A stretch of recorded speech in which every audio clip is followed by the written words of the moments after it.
Здравствуйте! Сегодня мы в эфире экспертного клуба Республики Саха-Якутия. С вами журналист Олег Желнин. Сегодня вопрос у нас достаточно злободневный. Скоро начинается пожарный сезон. И правительство республики принимает очень много мер, чтобы то, что произошло в прошлом году, не произошло уже в этом.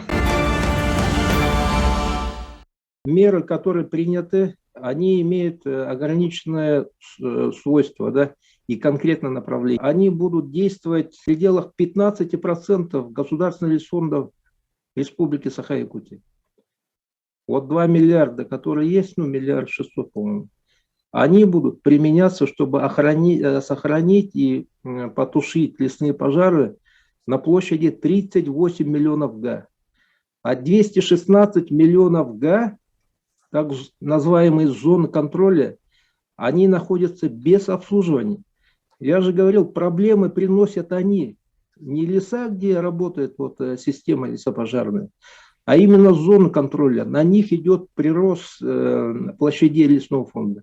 Это преимущественно севера, труднодоступные участки, где нет дорог, где нет населенных пунктов. И когда речь идет о повышении площадей, надо всегда разделять по всей площади обслуживаемой. Вот там как раз работа идет, там останавливают. А если площадь зоны контроля, где вообще не проводится тушение, а эти площади растут, то об этом надо говорить тоже открыто. В зонах контроля тушим лесные пожары, которые угрожают и объектам экономики, населенным пунктам. Пояснить немножко, что они же финансирование поступает к нам в виде субвенций, да? При этом работники авиалесохраны федеральные, да, когда прилетают к нам на территорию тушить лесные пожары, для них это как небюджетная деятельность.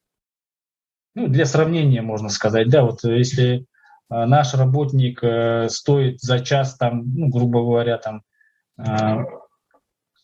утрированно 1000 рублей, то федеральный работник будет стоить 5 или 6 раз дороже. Вот эту систему надо как-то нам переломить. Они очень дорого нам обходятся. И работники с других регионов, да, и ФБУ авиалесохрана. То есть здесь должен быть порядок, наверное, одинаковый, расценки для всех одинаковые. Знающие эту систему, знаю, что деньги все целевые. Например, с мониторинга не возьмешь деньги на тушение. В этом году 418, 4 раза больше. Но при этом мы уже в начале июня, уже в прошлом году были уже с кредиторской задолженностью. Угу. И общая сумма затрат именно в части тушения лесных пожаров без мониторингов составила свыше 2 миллиардов. То есть получается, что эти 400 миллионов – это 20-я часть возможных затрат. Да, конечно. Есть. И мы начинаем смотреть нормативно-правовую основу привлечения дополнительных сил, скажем, техники и населения. И очень непонятно возникает множество вопросов. И это везде написано. Человек должен быть вакцинирован от клещевого энцефалита, человек должен пройти медосмотр, человек должен быть застрахован. Естественно, экипировка одет и еще и обучен. Да? А тут, получается, мы 17,5 тысяч человек привлекли в прошлом году, которые, по сути, не имели ни страховки, ни медосмотра, ни состояния их здоровья непонятно, да? Не имели прививок. А за жизнь их всю ответственность мы навесили на руководителей тушения лесных пожаров и работников лесничества. Я почему к себе на пожар должен взять постороннее какое-то население, скажем, да, которое этого все не прошло. На тот момент, когда он ему отправляет людей, он этих людей берет на пожар, он тут уже нарушил все требования охраны труда. И таким разом мы поставили под угрозу всех наиболее опытных работников или менее опытных, но работников учреждений наших лесопожарных, что они все у нас ходят под административным или штрафом, или даже легко могут попасть на скамью подсудимых, как сейчас уже 2 человека у нас все ходят, как говорится, ну, считается, как они, ну, на скамье подсудимых сидят. Еще ихняя судьба, еще непонятно, как сложится ближайшее будущее. Поэтому вот эти правила нужно было бы, конечно, расписать.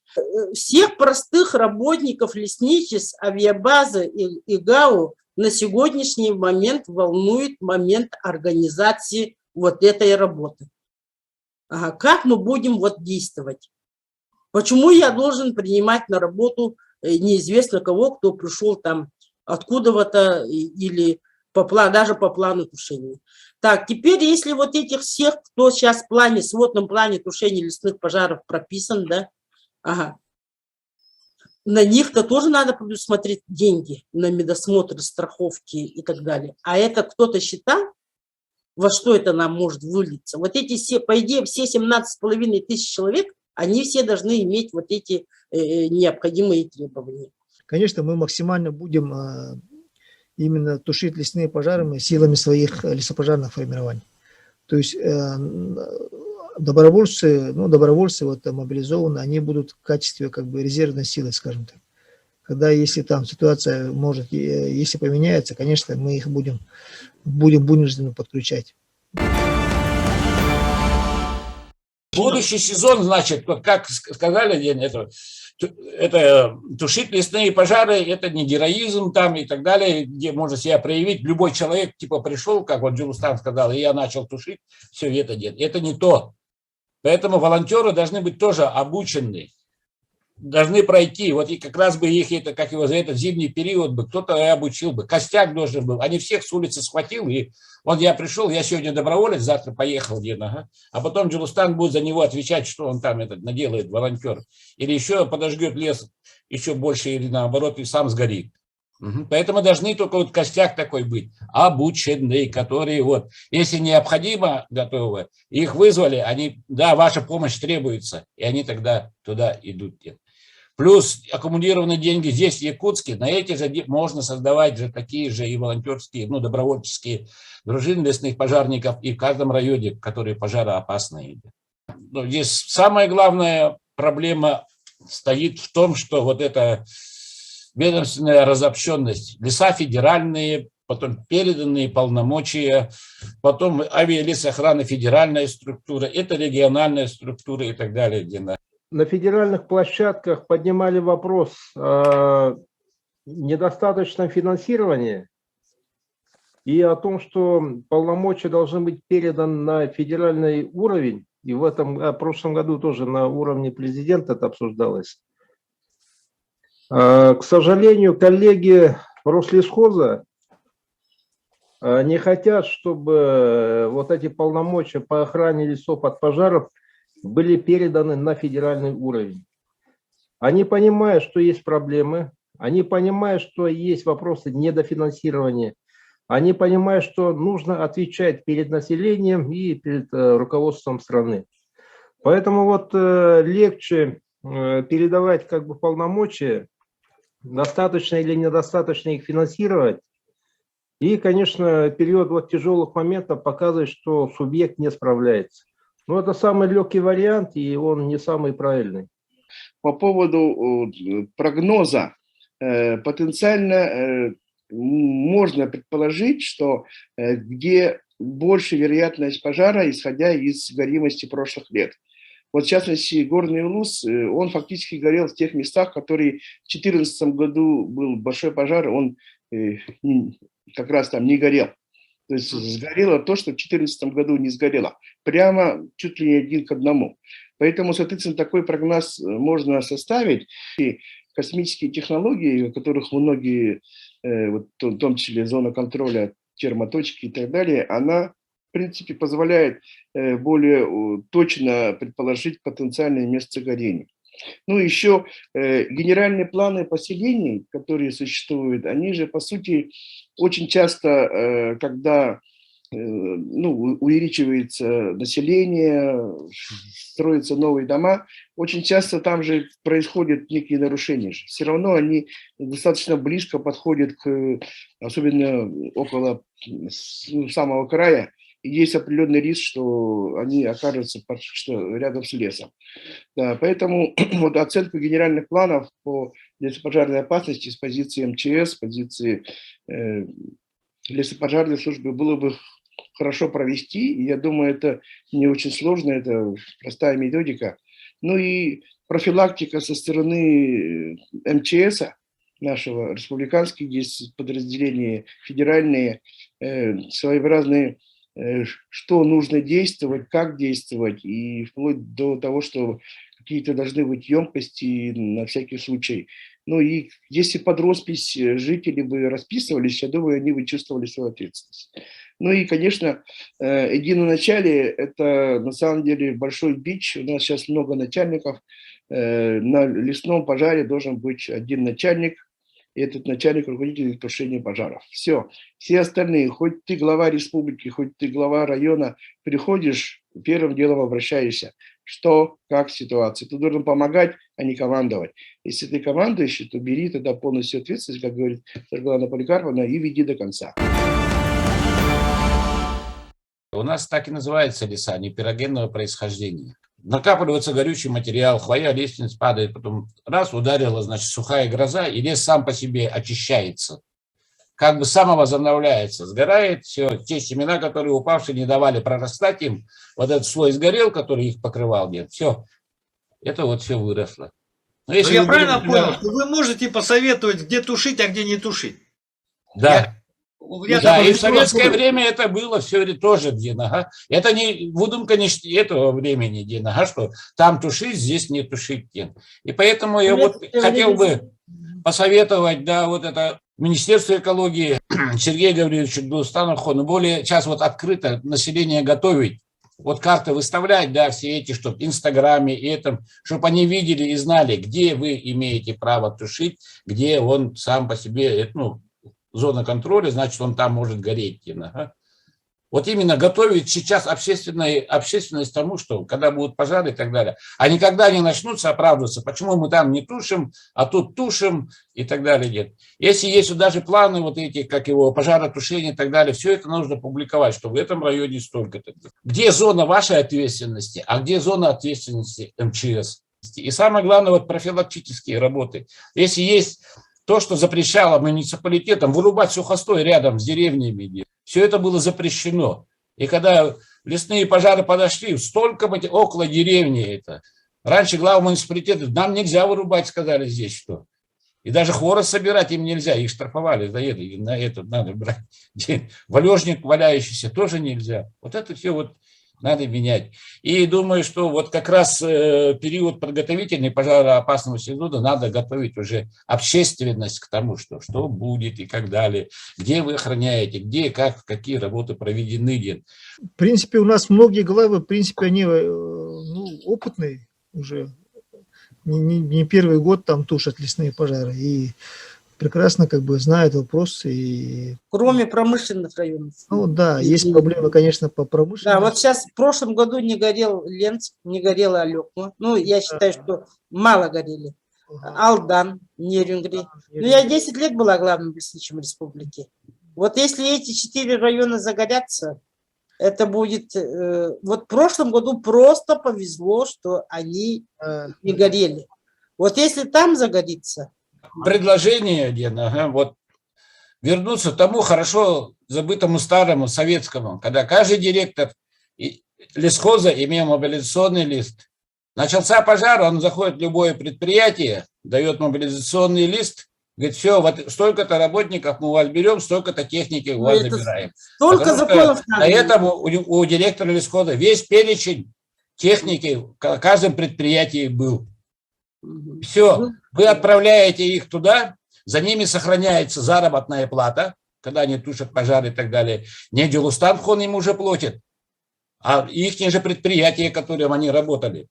За ними зарплата это сохраняется. Чтобы у Вот это директора придумал. лесхоза был любой, это как его, такое полномочие снять, мобилизовать людей с любого предприятия, любой формы собственности. И чтобы этот работник, который поедет тушить пожар, за ним заработная плата сохранялась по месту работы. Никита Михайлович, сегодня у нас наши лесничие, они вообще ограничены. Вот. Их все гоняют. И начиная там от глав районов, и значит, полиция, прокуратура, там, следственные органы. Только так. Сейчас совсем другие времена. Миланович сказал, федералам можно использовать взрывчатку, регионалам нельзя использовать взрывчатку. Но это А раньше почему оперативно пожары тушились? Вот эти, как я знаю, была авиационная охрана леса, парашютисты пожарные. Их задача была патрулировать, загорелся пожар, их сбросили. Они быстро его оконтурили, взорвали. Все, сделали полосу, остановили этот пожар. Прилетает тот же вечер или через день вертолет, забирает этих парашютистов, оставляет десантников, или как их угольки называют, которые дотушивают этот пожар. Эти полетели дальше. Вот такая оперативность была. А сейчас как? Сейчас без взрывчатки пожар не остановишь лопатой, Ага. Тогда не останавливали, динамитом все, быстро взрывали. И сразу пожар был, это как его, локализован. Мы в этой системе работали. К сожалению, вот за эти 30 лет с тех, как прошла эта система с 90-го года, всю эту систему, все поставили с ног на голову. Почему мы платим другим регионам? Вот лесопожарный центр Красноярский, говорите, да, если он даже здесь будет, и может тоже будем платить. Так же, Джон Станиславович? Потому что дело в чем? Переданные полномочия. Раньше как было? Одна система, да, а тут переданные полномочия. То есть республике Саха-Якутия вот 2 миллиарда, Приморскому краю 800, там, кому-то 700, кому-то еще миллиард, да. То есть все деньги уже в бюджете, в государственном бюджете Российской Федерации уже прописаны.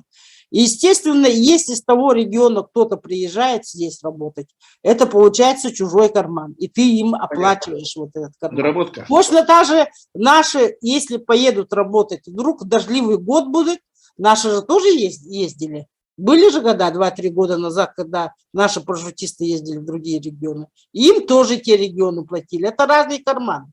Как будто я вот в чужую семью пошла, там стала им окна мыть, полы мыть, и за это деньги попросила. Вот типа этого.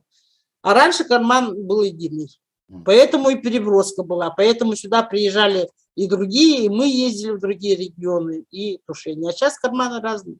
А это по всей России, если только поменять. Здесь схема такая, да, в прошлом году, допустим, вот Амурская область, там, Забайкальский край, у них, были наводнения, да, пожаров практически не было. И вот эти средства, они, которые, да, были ранее доведены на тушение лесных пожаров, они вернулись обратно в Россельхоз.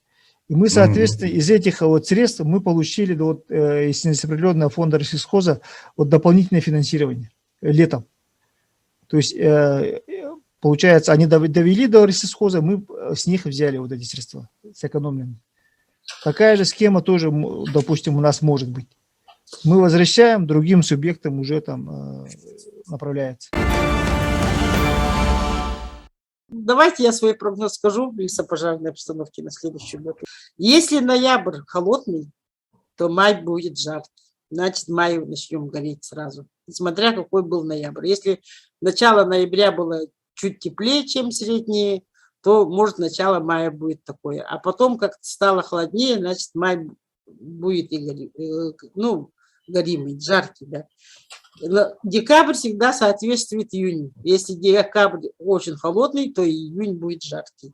Январь соответствует июлю, февраль соответствует августу, март соответствует сентябрю. Январь же, конец января был теплый относительно. Значит, конец июля будет холодный. Холодный. Да. Чем холоднее зима, тем жарче лето. Но думаю, что вот те, которые этим летом горели улусы, они гореть не будут. Ага. Все пойдет, наверное, в сторону те улусы, которые как раз не были. Это Верхоянский, там Леневский может загореться. То есть ага, на них больше внимания обратить. Но я говорю из того опыта, что в 2002 году тоже вокруг города Якутска все и горные, и хангаласские, и намские улусы, они чуть ли не дотла сгорели. Ага, лес, а не деревни, правда, дед. И все нормально, все восстановилось через 20 лет, и опять загорелось. Так что вот Ну, так, это- на такой оптимистической ноте, что долину Туймаду, возможно, не затянет дымом этим летом. В этом году мы открываем 3 новых авиаотделения. Это Верхнеколымский район, Улус, поселок Зырянки, Аймеконский Улус, село Томтор и Тампонском, в Хандыге, да, самой. 3 авиаотделения, и будет еще усиление в городе Ленске авиаотделение. Тому, ну, в среднем у нас 18 авиаотделений и 22 филиала Якутлесресурса. В среднем где-то вот, ну, в зависимости от района, опять же, ну, в среднем 10 человек будет в районах увеличения численности. Отдельно по филиалу Якутлесресурсу и по авиаотделению. И ну, в этом году, конечно, мы будем вот, основной упор делать на профилактику, на весеннее вот, усиление. Сейчас мы разработали проект приказа и совместно вот с правоохранительными органами, с тем же МВД, с МЧС будем усиливать контрольно-надзорные мероприятия в целях вот, недопущения этих несоблюдения вот, требований пожарной безопасности, да, опасности в лесах. И упор вот на, ну, как бы на пропаганду, информационно-разъяснительную работу, это будет усилено. Тем самым мы попытаемся ну, снизить либо вообще как бы исключить антропогенный фактор. Но мы знаем, что май, июнь, начало июня – это в основном антропогенный фактор. Сейчас будет уже 43 филиала постоянных. То есть на севере у нас уже присутствие будет круглогодичное, и в других районах тоже у нас вот, то, что мы временные открывали, сейчас будет постоянное уже. Поэтому работа ведется, и это совместная работа, не только там Министерство ГАУ Якутлесресурс, а очень большая работа проведена правительством по изменению вот этого методика распределения субвенций. Да, вот то, что мы говорим, что там 4 рубля на гектар было, потом 6 рублей на гектар было, сейчас по республике более 10 рублей уже стало на самом деле, да? 12 или 13 рублей, я сейчас не могу сказать, но если на гектар посчитать, то сумма, да, достаточно большая стала. Но опять же, на тушение лесных пожаров этой суммы, конечно же, не хватает. Поэтому наша задача, конечно же, в этом году – это тушить лесные пожары очень оперативно на малых площадях. То есть зачатки их находить быстро и как бы тушить совместными силами. Задача стоит на очень высоком уровне в сравнении с прошлым годом. Общую площадь лесных пожаров уменьшить на 50%. И это оценка эффективности деятельности главы региона даже вот это уже поставили. Поэтому очень большая ответственность на нас всех. Я на чем хотел остановиться? Информационную войну, освещение все-таки мы проигрываем. Ведь умы людей, они формируются в социальных сетях, в WhatsApp-группах и так далее.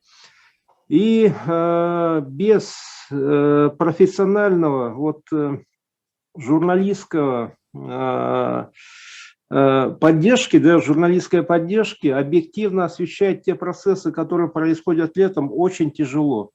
А общество начинает тревожиться, когда дым проходит в долину Туймада. А когда дыма в городе Якутске нет, в долине Туймада, ну, обществу как бы не до пожаров. Это далеко и нас не волнует. А вот когда дым заходит, начинаем кричать СОС, обращаться к мировым звездам, писать в WhatsApp, интернет, Инстаграм-группах, всякое разное, да. Поэтому мое предложение: в этом году необходимо, чтобы группа блогеров, журналистов работала, как в прошлом году. Некий информационный штаб неформальный должен быть, который бы освещал с мест события и как работают лесопожарные системы, как работают люди изнутри. Вот прошлогодний опыт был очень хорош, когда вот журналисты экспертного клуба в Якутии.ру выезжали на места и из мест делали репортажи. Эти репортажи снимали множество вопросов, которые возникали в обществе. Вот такие репортажи нужны. И этот информационный штаб в этом году, аналогично вот прошлого года, должен работать. Понятно, официальные СМИ подают официальную сводку сухую, но она никого не интересует. Людям нужно вот живое освещение всего процесса. Сухие сводки они будут, они были и будут. А надо вот как раз вот вживую показывать, как работают наши ребята, как работают на пожарах, какой это непростой труд.